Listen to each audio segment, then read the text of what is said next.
Top of the day, beautiful people. Let's start our conversation here. We're going to be starting a new series titled Narratives: How Stories Create Your Reality.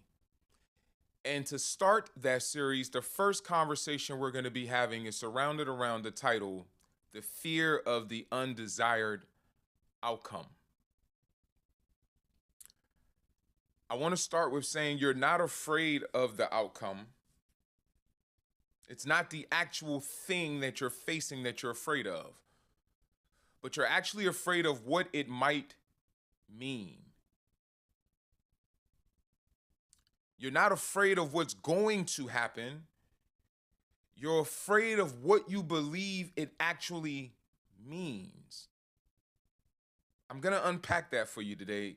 And by unpacking that and showing you that small nuance in understanding, you'll realize that most of the time, the fear of the undesired outcome is all created by you. So let's get to work. What is the real fear? Let's break down that illusion. We think that we're afraid of what's actually going to happen, but what we're really afraid of is the meaning that we've assigned to that thing. I want to use a very common example that many of you may not be in this position. This statement may not be true for you, but what is true is no matter where you are in your life, you can relate to this statement because if you haven't been there before, you know someone else who has been there before. Let's start with this statement, and I want you all to put in whatever you think the best completion to this sentence is.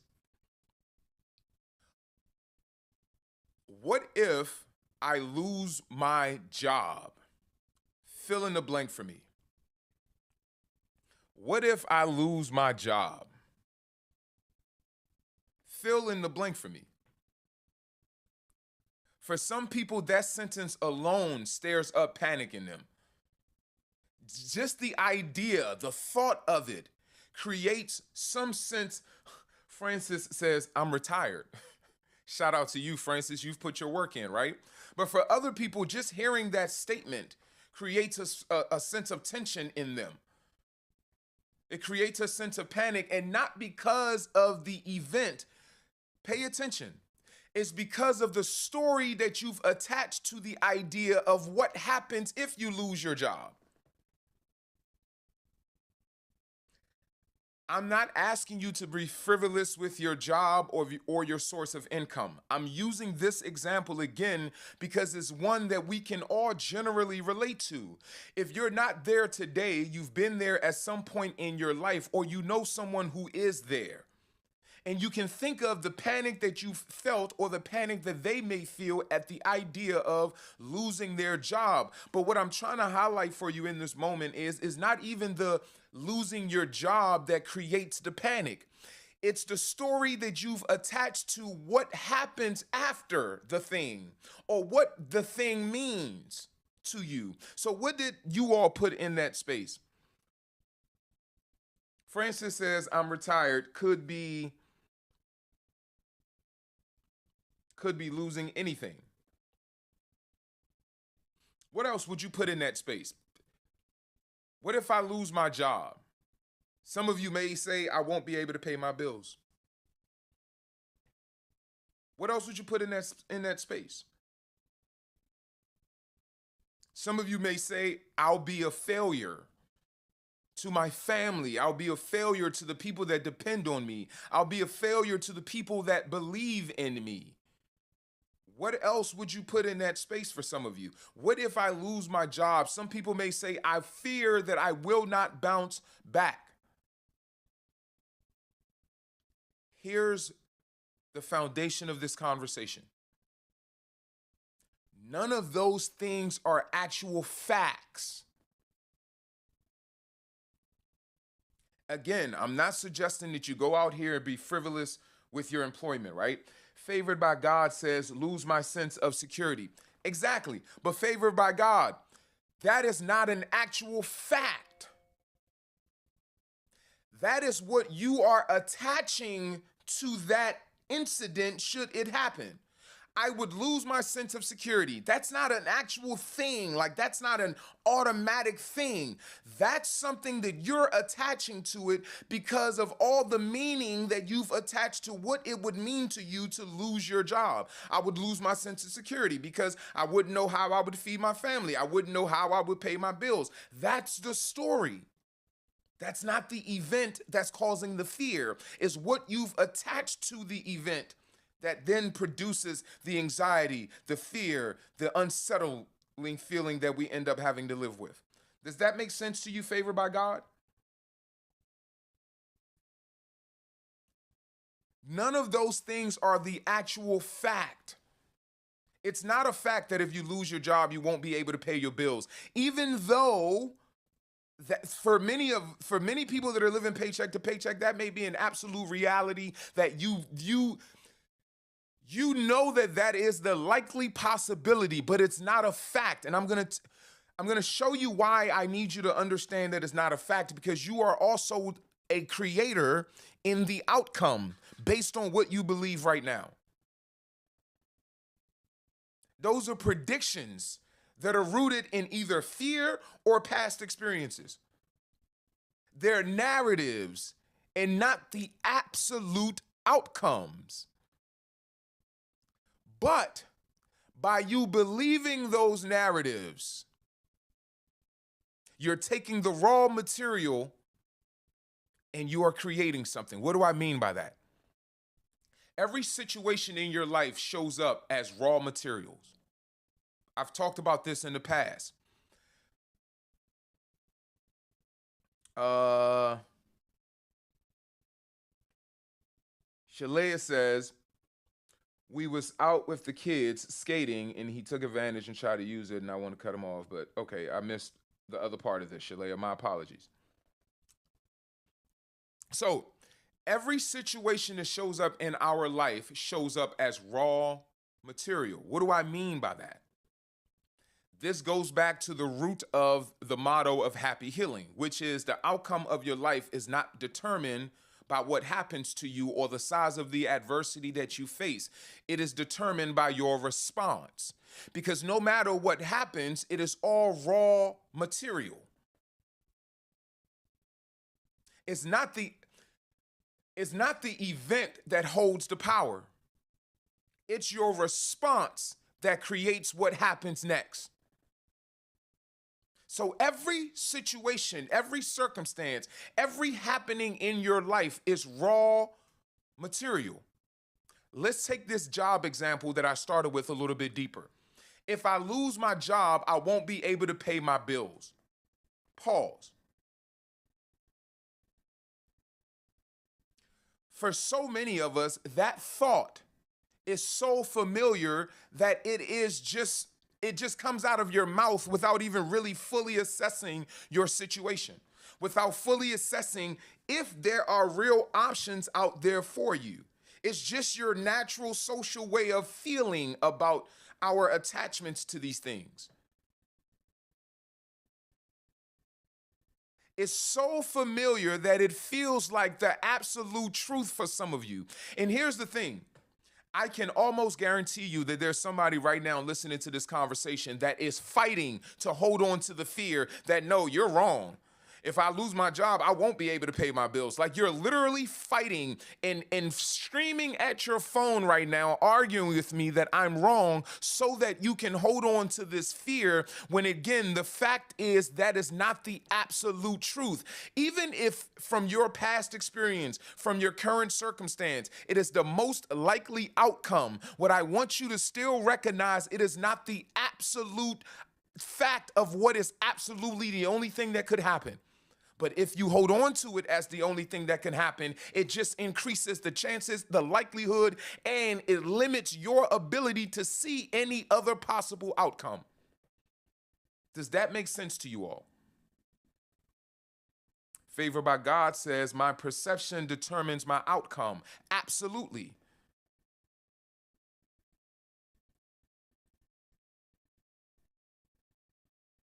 The truth is, there is no guarantee that losing your job means financial ruin.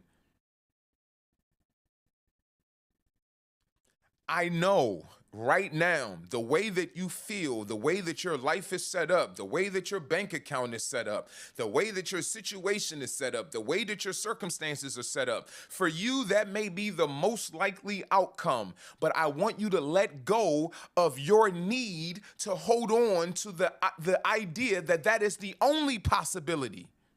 Just for 2 seconds, allow yourself to let go of that being the only possibility for 2 seconds. And I promise you, at the end of this lesson, you will have something more powerful than the fear that you're holding on to.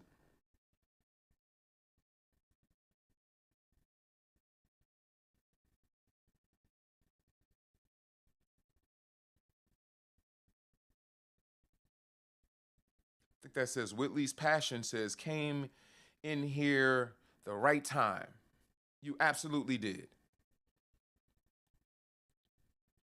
There is no absolute certainty that you losing your job means financial ruin. Because here's the truth. Plenty of people have lost their jobs and ended up in the best season of their lives. In fact, some of you right now that are fighting to hold on to this reality, because you're stuck in this mindset of limited belief, you've been here before. When you thought your whole world was going to crash and end and burn if you lost a situation, if you lost a person, if you lost an opportunity, and you made yourself feel that stress and feel that tension, and then you lost the opportunity, you lost the job, you lost a person, and look at you now. Because you didn't actually stop, pause, and learn the lessons that I'm trying to teach you, you're ending up back here repeating it again. But my point is, look at you. You survived. You made it. You just didn't learn the lessons that were necessary, and hopefully we'll learn it today.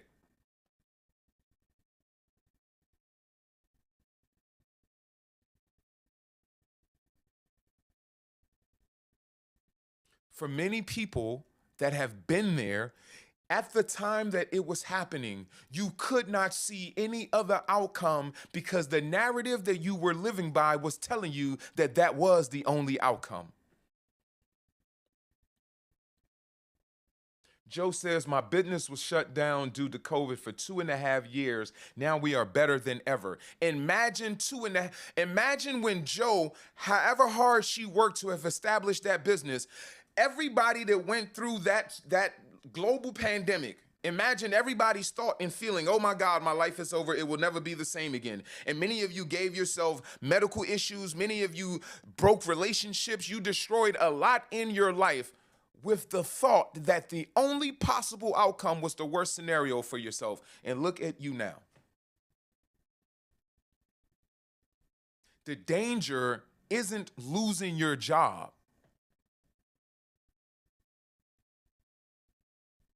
The real danger is what you end up doing because you believe that you're doomed.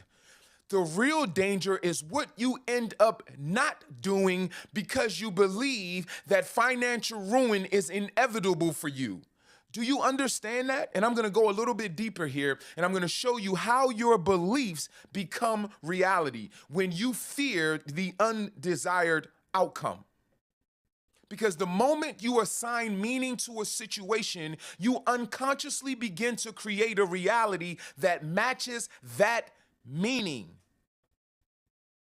If everything is raw materials, the moment that you decide that the material, the situation, the circumstance, whatever it is that you're facing, the moment that you decide that the worst possible scenario is inevitable, you unconsciously begin creating a reality that matches that worst possible scenario. If you believe that the best outcome is optional for you and the best outcome is available, you unconsciously start to create the reality that matches that belief that the best outcome is possible for you on all levels. Let me show you how it unfolds, and maybe you'll understand it then.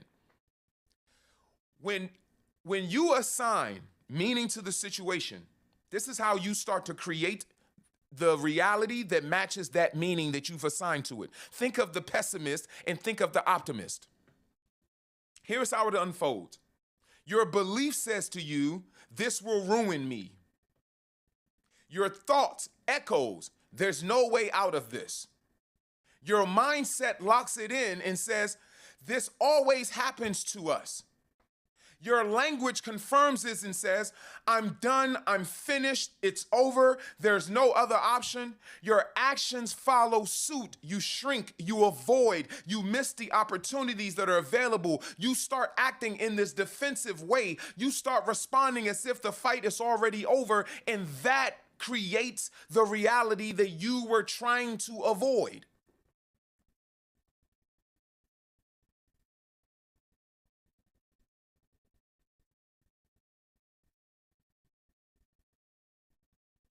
Sound Mind says, what if someone's deeply conditioned to act this way? Powerful question. How do you overcome it if you're deeply conditioned to act this way? Sound Mind, give me about 3 minutes and I'm going to take you to the shift. I don't want to jump ahead because I usually build these lesson plans structured so that the information builds on top of itself. So when we get to the shift, you understand the elements that you are actually shifting and moving. Bear with me a little bit, okay? So when we go back to this scenario of losing your job, so when the job loss comes or the breakup comes or the health scare, the undesired outcome, when it comes, the unexpected news, whatever it is, when it comes, you're not responding to the facts. You're reacting to the meaning that you told yourself that it had. Let me give you all a very common, another practical example where this plays into our lives. There's the scenario of what if I lose my job, but one that is more personal, more emotional is the fear of the health scare. Let's talk about it in a way that we can actually just be open and honest without having to tap dance around it. Here's the reality. I'm not going to sit here and tell you that if you have a diagnosis that says, hey, you're only going to live for 6 months or 10 weeks or whatever that is, that you should just ignore that. But here's what I am going to tell you.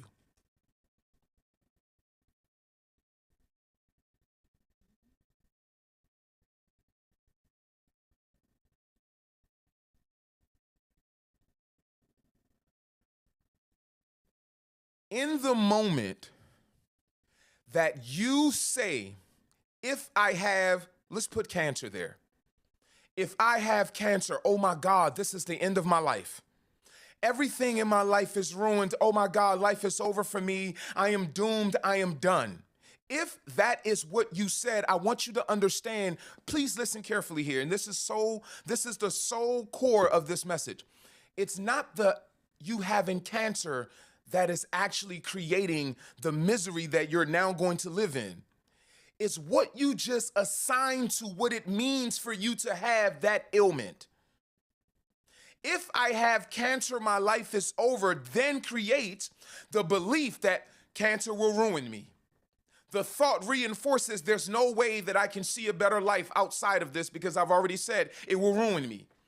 Your mindset locks in that, oh my God, why would this happen to me? This is so terrible that it's happening to me.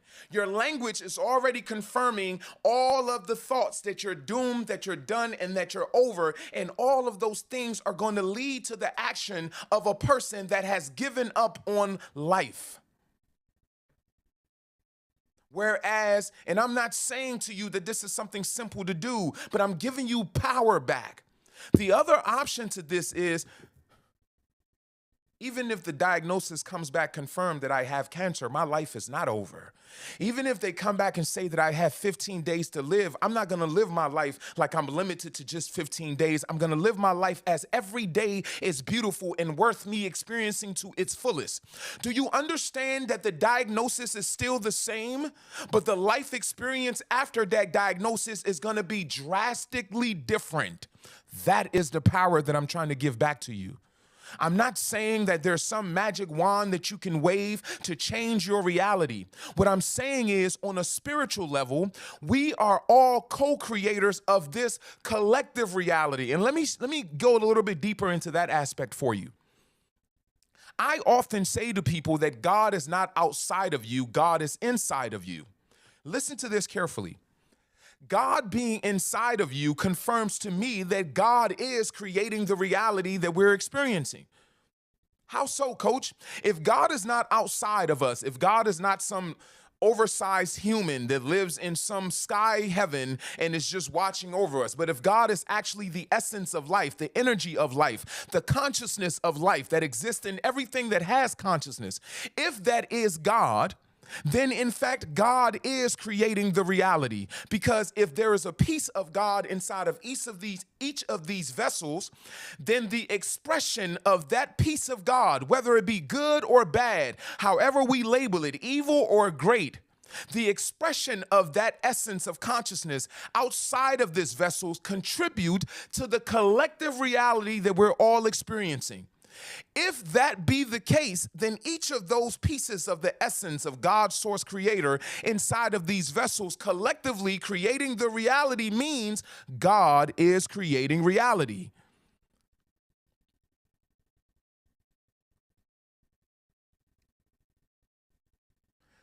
Let me not get you all too off track to that. Let me bring you back because somebody asked a question earlier. How do I get over this?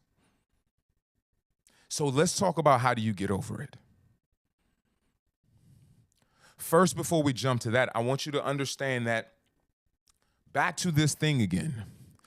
It's not the idea of, let's go back to the medical diagnosis again, because I know this is one that many of us deal with, and we feel like once we get a medical diagnosis, reality shifts for us because it is sort of like a final sentence. Many of us feel like there is no way around a medical diagnosis. It is what it is. And I'm not here to play any magical woo-woo game with you. I'm going to tell you some simple things that you can go research and look up yourself.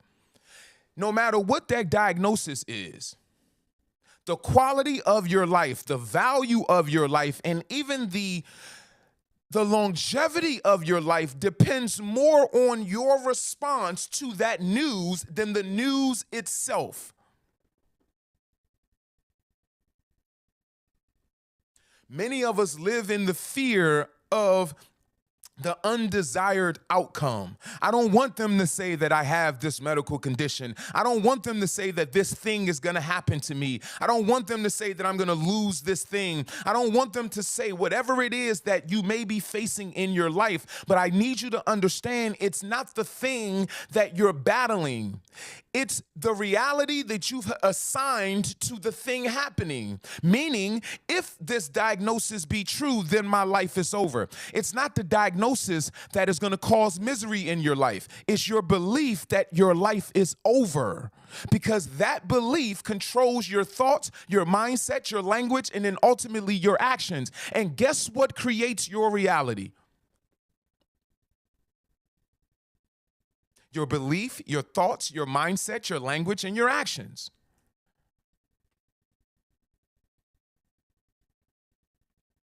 So when you're not responding to the thing, which this is 99% of the time, we're not responding to the thing. You're not responding to, what if they say that, what if I lose my mom? What if I lose my dad? What if I lose my kid? What if I lose whoever, whatever? It is the story that you assign to the post-life or the post-event. That's better.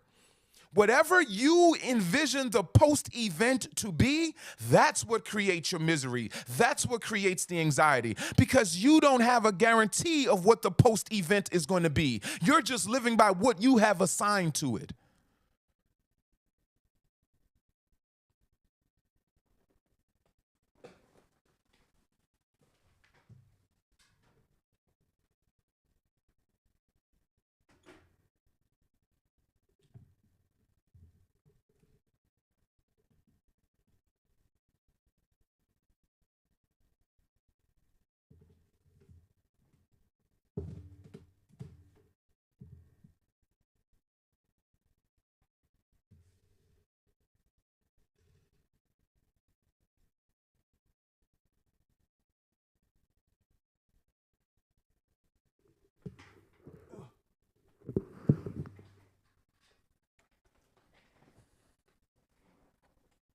Does this make sense to you all? Is this starting to resonate?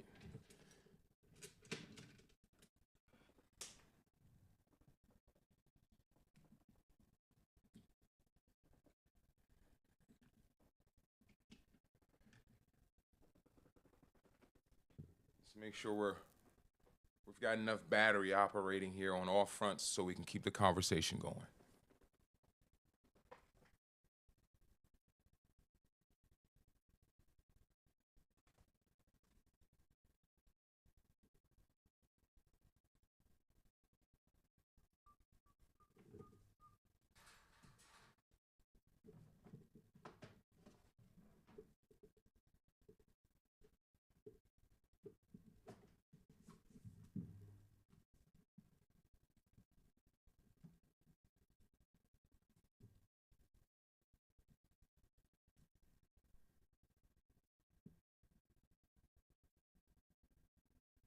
Okay, there we go.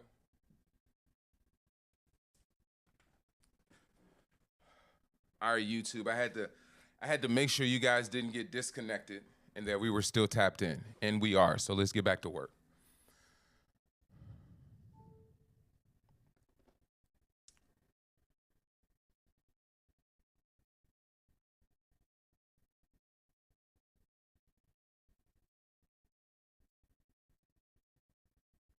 Joe says perception is a hell of a thing. Queen Sagittarius says, so then how would I help my mom change her train of thought? Great question. Let's see if we can get to that for you. All right, let me get us opened and back up and running here. So Queen Sagittarius, one of the things that what I will say to you about getting your mom to change her train of thoughts, first thing I want you to do is not hold that responsibility. Do not hold the responsibility of getting your mom to change her train of thoughts, because you don't own her reality. What if your mother does not desire what? Whew, wow. However we got here, we're here now, so let's explore it. What if your mother does not desire for herself what you desire for her? And then we're going to jump into how do you make the shift to answer the question that was asked earlier. What if your mother does not desire for herself what you desire for her?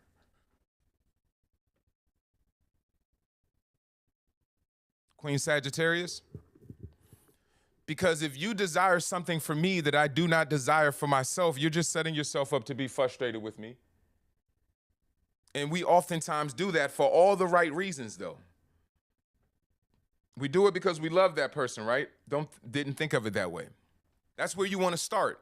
Because once you start to own the sense of me having to want something different from me or me needing a different train of thought, now you're carrying a burden that is not yours to carry because you don't own me. You don't own my life. You may love me, you may care for me, you may want the best for me, but you don't own me. And Queen Sagittarius, I'm just going to jump out the window and tell you, just from doing this work for as long as I've done it, there's a little bit of a connection to your mother and some sense of responsibility of you taking care of your mother that is not born out of a healthy child-parent relationship. And I'm not talking about taking care of her in the way that we all want to take care of our parents, but the fact that you're attaching yourself to her needing to change her train of thoughts tells me that there is something in the dynamics of your relationship with your mother that is not what we would call, I don't want to call it normal, but I hope you get what I'm saying. Respectfully, of course. And with love, of course, right? All right, I think we're all good and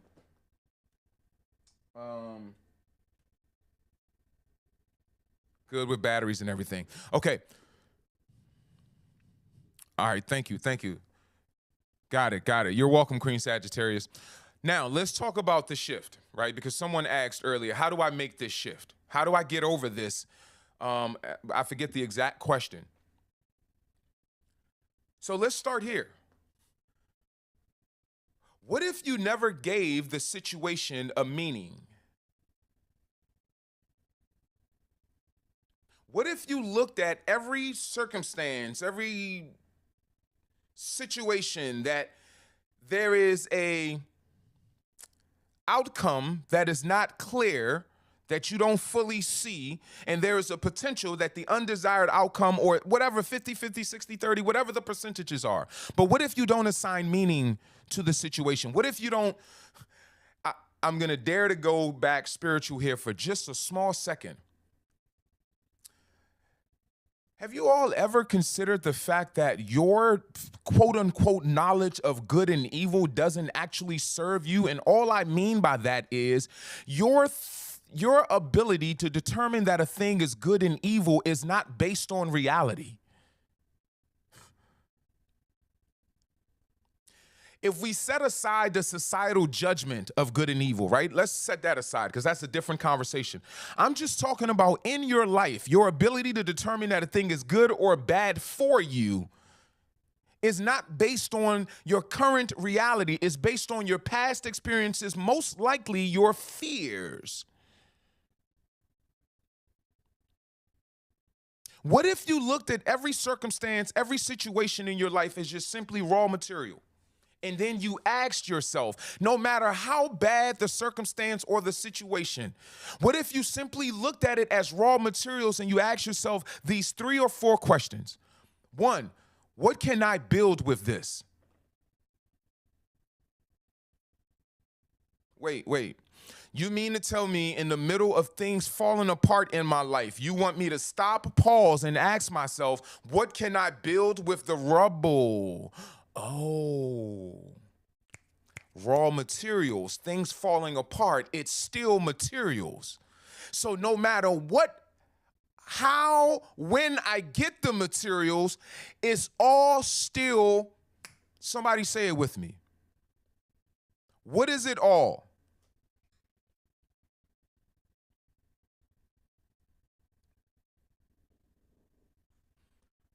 Sound Mind says, could it be that a part of us is still clinging on to the hope of a good relationship with the parent? Absolutely.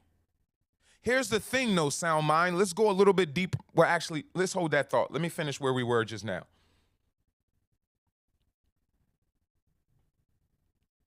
All materials to work with. Thank you. Thank you. All building and shaping your existence. Thank you. So, Sound Mind, let's go a little bit deeper into the statement, right? Sound Mind says, could it be that a part of us is still clinging on to the hope of a good relationship with the parent? Absolutely, Sound Mind, but if we went a little bit deeper, we're actually not clinging on to the hopes of a good relationship. We're clinging on to the hopes that they will change. We're clinging on to the hope that they're going to give us the thing that they've never truly given us throughout our entire childhood or throughout our entire formative years.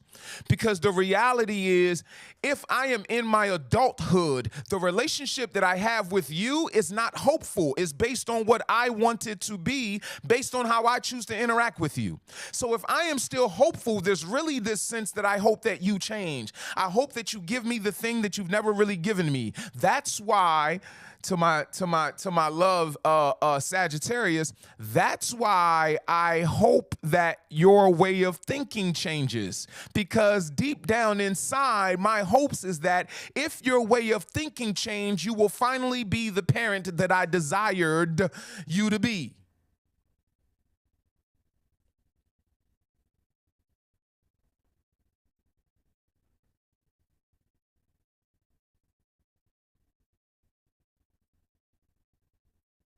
So what if I asked, what can I build with this? So let me put this in more practical sense for you. Let's go back to the scenario we started with. What if I lose my job? What are the possibilities and all the other opportunities that may be available to me? What can I do with the experience that I've now developed on this job, and how much more can I possibly make because of the experience that I've developed? What if I actually took the experience that I've developed here and added it to something new that I want to do and continue to build and expand my wings and be better than I was at this job? What if I lose my job and I pursue the thing that I've always wanted at the same time doing something that would just sustain me until, what if you added a story to the, what if you added a story post the event that you are afraid of that actually leads to a life that you would actually enjoy? What if?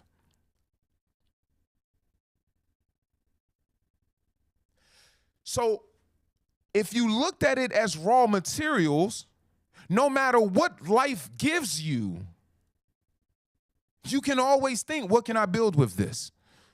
Because the very thing that life gave you that you thought was your end and your detriment, there is somebody else that is thriving because of that very thing. Because they saw that even if they diagnosed me with cancer, I am still gonna live a beautiful and impactful life. And every day of my life after that diagnosis is gonna be a life that is brilliant, that is bright, and that is filled with love.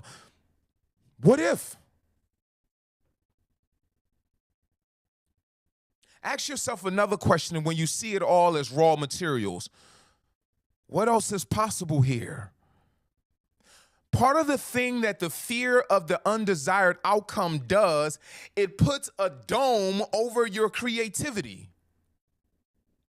When you fear the outcome, you don't imagine beyond it. Because you fear the outcome, you don't allow your mind to explore what happens after and what are the possibilities after. So let's go back to our diagnosis of cancer.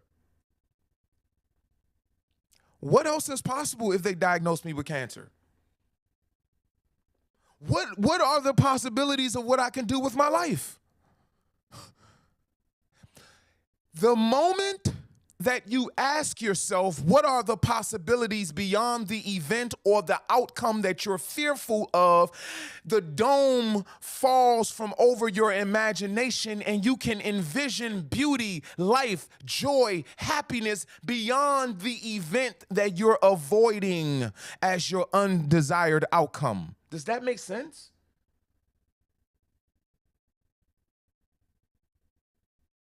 Sound Mind says healing from it, fasting, and becoming a coach. What if? What are the possibilities? What else is possible here? When you look at it as all raw materials, you may ask yourself this question as well. What might this event be clearing the way for? Woo. Let's go back to the person that says, what if I lose my job and this is just happening so it can clear the way for something greater? I want to show you all the power in the shift. This is not just about positive thinking. It's about reclaiming your role as the creator of your life. Because again, when you live in the space of what can I build with this? What else is possible here? And what might this be clearing the way for? It goes back to the analogy that I always share with you all about the red Porsche. This idea that the moment you buy this exotic car in this red hot exotic color that seems so rare, now you start seeing a whole bunch of them out in the world. It gives us some sense of reference to this analogy also of the power that we have in our creation. Because the moment that you believe, let me say it to you like this.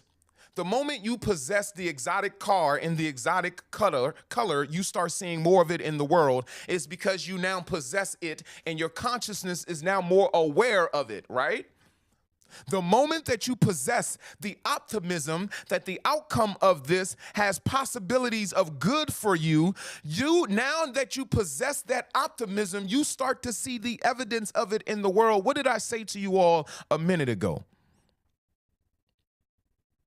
What did I say about the moment that you add meaning to a thing, you start to look for the evidence that support that meaning?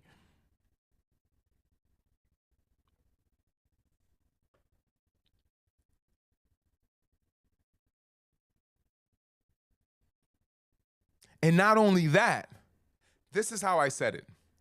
The moment you assign meaning to a situation, you unconsciously begin creating the reality that matches that meaning. So the moment that you say to yourself, what else is possible here? You unconsciously start creating the reality to see those possibilities. It's like the red Porsche.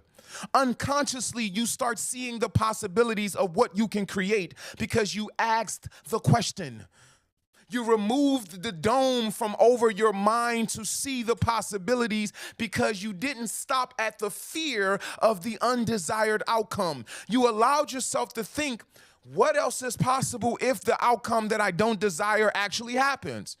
What else can I build with my life if the outcome that I don't desire actually happens? If I lose you, what else is my life possible? What else is possible in my life if I lose you, if I lose the job, if I lose the thing, if I lose the opportunity? What else is possible? I don't have to live in the fear of the undesired outcome when I make that shift from thinking, oh my God, this is happening to me, and shift to what else is possible here? What is this clearing a path for? What else can I do with my life that's better than where I am now? Does this make sense to you all? Is this connecting for you? Ow. Ow. What up, ow? So this should speak to what all of this is, right? Al is my cousin. Al is not only just like my cousin. Al actually looks a lot like me. Not only that, Al and I grew up together from like boys, growing up in the same house. So the challenges in my life that I talk about that I've overcome, and when I tell you all that I speak from experience of having overcome the things that I'm teaching you all, my family gets on here and they hear me talk and they hear the things that I teach and they hear the things that I talk about, and it is validated because they know my life in real life. Al, was good. Love to see you, bro. Always. Hey, I'm gonna come, yeah, we gotta chop it up, Al. I'll leave it there. We got to chop it up. So again, what I'm talking to you about is not just about positive thinking. It's about recognizing that at our core, on a larger level, there is a part of you that holds the essence that we call God, source, creator, whatever that is. I don't see God as somebody outside of you, some oversized human in the sky. I teach that everything that you consider God, source, creator to be is already inside of this vessel that you think you are. You are the essence that is God, source, creator. And that's how we know that we are collectively creating the reality and God is creating reality. Because if I'm that piece because I am alive and you're that piece because you're alive and that tree has a piece of that essence of consciousness in it because it is alive, then everything is contributing to this reality.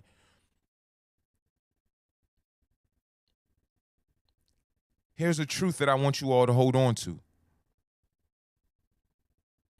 Let me see what this question is first.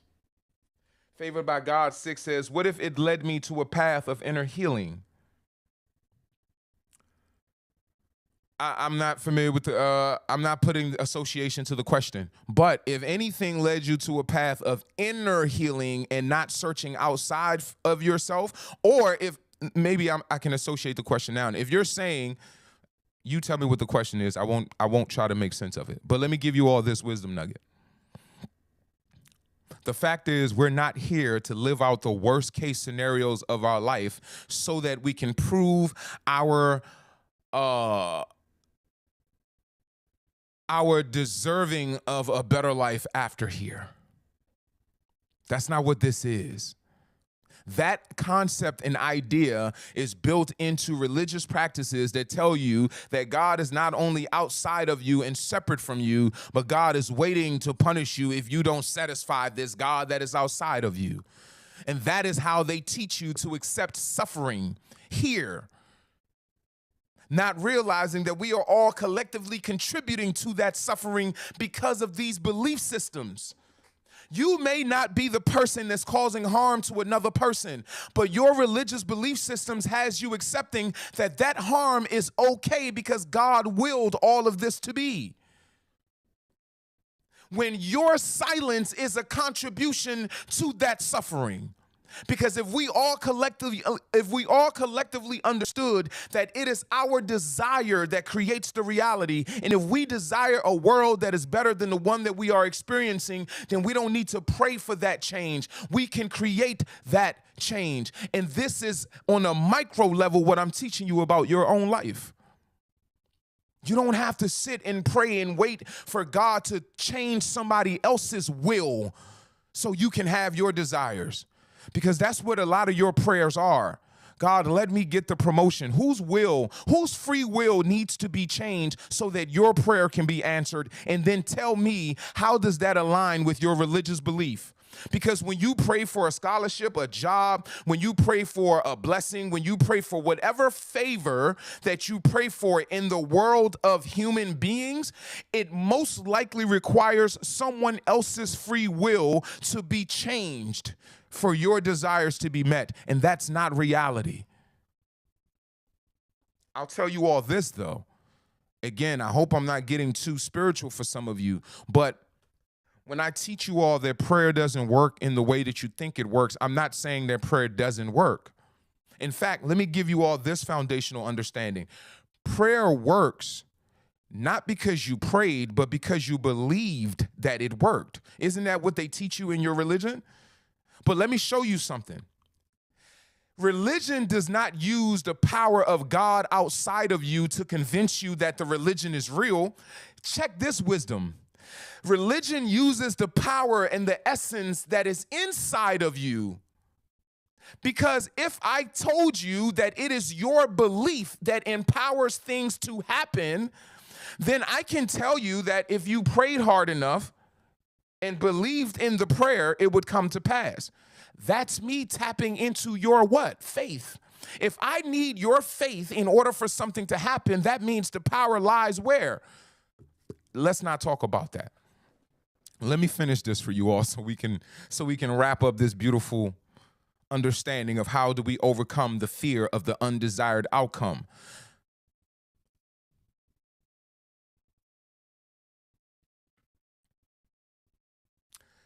Let me show you something. Fear thrives in the story of what could go wrong. Power returns the moment you ask, what else could this become? Fear thrives in the story of what could go wrong. Fear thrives in the story of what is after the event that you're afraid of. Fear thrives in what you place after the diagnosis. Fear thrives in what you think your life is going to be after the failure. Fear thrives in what you assign your life will be after the loss. Fear thrives in whatever story you tell yourself after the event that you are afraid of. But power returns the moment that you ask yourself, what else could become of this if I walk through it? What else can I create after I accept that this diagnosis could be my reality? Where else can I create with my life after I accept that no matter what, as long as I've got breath in my body, I am creating and contributing to the reality that I experience?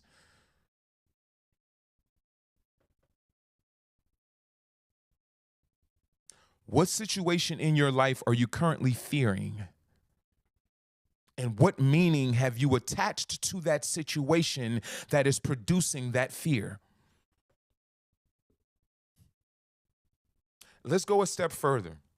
If you could see it as all raw materials instead of this death sentence or instead of this absolute terrible outcome that you're envisioning it to be, what could you build from it? What could your life be if they gave you that diagnosis? What could your life be if you accepted that loss? What could your life be if the thing that you feared the most happened? What could you still build afterwards?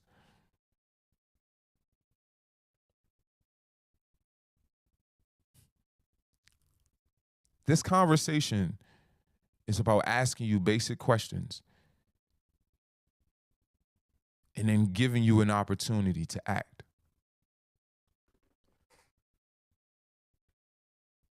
So if you're ready to shift this narrative that's been writing your life for you, this is exactly the work that we do. This is the foundation of what happy healing is. This is the foundation of what our healing challenge is. This is the foundation of what I coach people through. When you master the skill of rewriting your story, you stop reacting to life and you start creating it. When you master the art of rewriting your story, you stop living by the chapters that other people wrote for you and you start writing the chapters that you want to experience in your life. That is the difference in the narrative. Many of us are still living by the narrative that were giving to us. And we have not taken the pen of authorship and started writing out our own story. If I told you my past, you would not be able to imagine the things that I've been able to accomplish, and I have not even started running my race yet. That's because I understand the power of the narrative, that I don't have to be a product of what I've been through, but I can write the chapters that I choose to live. And you can too.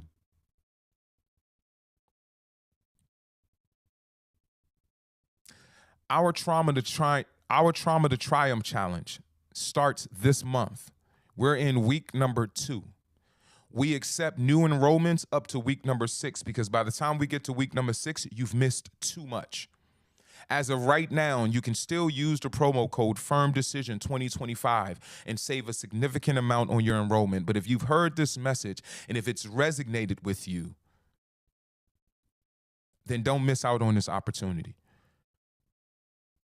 Also, let me know if you all are ready for episode number 2 in this series of The Narrative, How the Stories You Tell Control Your Life.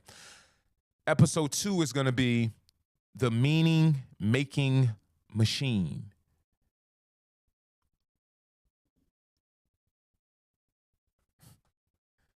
Oh, Coach, what's that? I'll tell you this much.